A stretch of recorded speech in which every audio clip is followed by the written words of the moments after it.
Dans la fin des années 1940, un groupe de chercheurs russes a découvert un stimulant expérimental sous forme de gaz, capable d'éradiquer le besoin de sommeil chez l'être humain. 5 sujets furent choisis pour tester le gaz, tous considérés comme ennemis de l'État. Ils furent placés dans un environnement hermétique pour surveiller précisément le rapport en oxygène, car le gaz était toxique à forte concentration. C'était avant les caméras internes, donc les seuls moyens de surveillance étaient des microphones et quelques hublots en verre épais. La chambre était équipée de livres, de couchage rudimentaire, d'eau courante, d'une toilette et de nourriture déshydratée suffisante pour un mois. Tout se déroula bien durant les 5 premiers jours.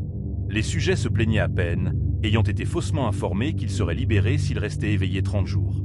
Leur conversation était surveillée attentivement. Ils commencèrent à évoquer des événements traumatisants de leur passé, et le ton général devint plus sombre après le 4e jour.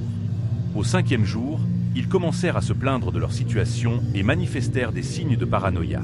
Ils cessèrent de se parler entre eux et se mirent à murmurer alternativement au microphone et au hublot, pensant apparemment gagner la confiance des chercheurs en dénonçant leurs compagnons. Les chercheurs pensèrent d'abord que c'était un effet du gaz. Au 9e jour, le premier sujet commença à hurler. Il courut dans la chambre en criant pendant 3 heures. Après s'être déchiré les cordes vocales, il continua à tenter de hurler en ne produisant que des couinements. Le plus surprenant fut l'absence de réaction des autres sujets, qui continuèrent à murmurer jusqu'à ce que le 2e commence à hurler à son tour. Les 3 sujets restants déchirèrent des livres, enduisirent les pages de leurs excréments et les collèrent sur les hublots. Les hurlements cessèrent, ainsi que les murmures. Durant 3 jours, les chercheurs vérifièrent les microphones toutes les heures, convaincus qu'ils étaient défectueux tant il était impossible qu'aucun son ne provienne de la chambre. L'oxygène consommé indiquait pourtant que les 5 sujets étaient encore vivants, et consommaient l'équivalent d'un effort physique intense. Le 14e jour, les chercheurs utilisèrent l'interphone. « Nous allons ouvrir la chambre pour tester les microphones. Allongez-vous au sol ou vous serez abattus. L'obéissance vous offrira la liberté. » Une seule voix répondit calmement « Nous ne voulons plus être libres. » Un débat éclata. À minuit du 15e jour, ils ouvrirent la chambre après avoir purgé le gaz. 3 voix supplièrent qu'on remette le gaz. Les soldats entrèrent. Les sujets hurlaient, et les soldats aussi, en découvrant l'horreur. 4 sujets étaient encore vivants. Aucun n'avait touché la nourriture. Des morceaux de chair pourrie appartenant au 5e sujet avaient été entassés dans le drain, permettant à un liquide rouge d'atteindre plusieurs centimètres sur le sol. Tous avaient d'importantes parties de peau et de chair arrachées, la chair des doigts jusqu'à l'os, prouvant que les blessures étaient auto-infligées. Les organes abdominaux avaient été retirés, mais restaient posés au sol autour d'eux. Le tube digestif fonctionnait encore, digérant leur propre chair. Les sujets suppliaient qu'on remette le gaz, menaçant de violence si on les endormait. S'ensuivit un combat féroce. Un soldat mourut la gorge arrachée, un autre eut les testicules arrachés. 5 soldats moururent, certains par suicide. Un sujet mourut d'hémorragie, malgré 10 fois la dose normale de morphine.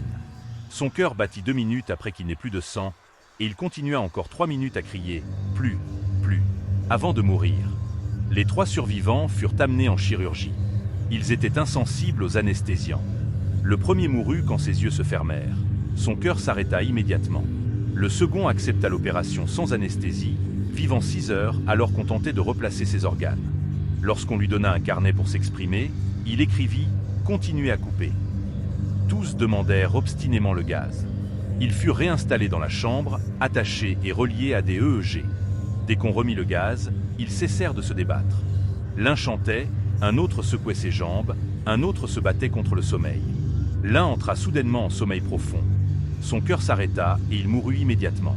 Le dernier parlant hurla qu'on scelle la chambre. Le commandant ordonna de remettre le gaz, mais un chercheur tira sur lui puis sur le sujet muet. Il pointa son arme vers le dernier vivant. « Que es-tu » Le sujet sourit. « As-tu oublié ? Nous sommes vous.